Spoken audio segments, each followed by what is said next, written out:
Et on verra quand même si ce mercato d'hiver nous réserve des surprises. Il a commencé qu'hier soir, donc il reste encore 30 jours. Il peut se passer encore beaucoup de choses. On revient dans le Classico, on va notamment parler d'Unai Emery et d'Olivier Giroud. Dans un instant, 21h10, c'est l'info qui revient sur France Info. Et c'est avec Laura Sénéchal. Un djihadiste français condamné à 10 ans de prison, Nicolas Moreau, écope également d'une période de sûreté des 2/3. Ce jeune homme de 32 ans est un ancien marin-pêcheur. Il a passé plusieurs semaines auprès du groupe État islamique en Irak et en Syrie.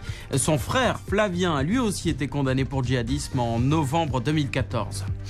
Le tribunal correctionnel de Paris décidera après-demain de la tenue du procès des biens mal acquis. Le fils du président de la Guinée équatoriale, Théodorin Obiang, est poursuivi pour blanchiment d'abus de biens sociaux, pour détournement de fonds publics et pour corruption.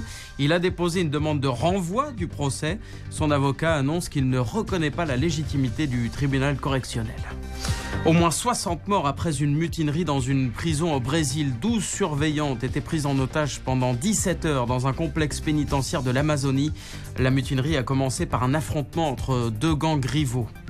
La gauche salue la mémoire de François Chérec, l'ancien leader de la CFDT, mort aujourd'hui à 60 ans. François Hollande souligne son courage. La ministre de la Santé, Marisol Touraine, voit en lui un militant convaincu de l'émancipation individuelle. Pierre Moscovici, le commissaire européen, se dit ému par la mort de François Chérec.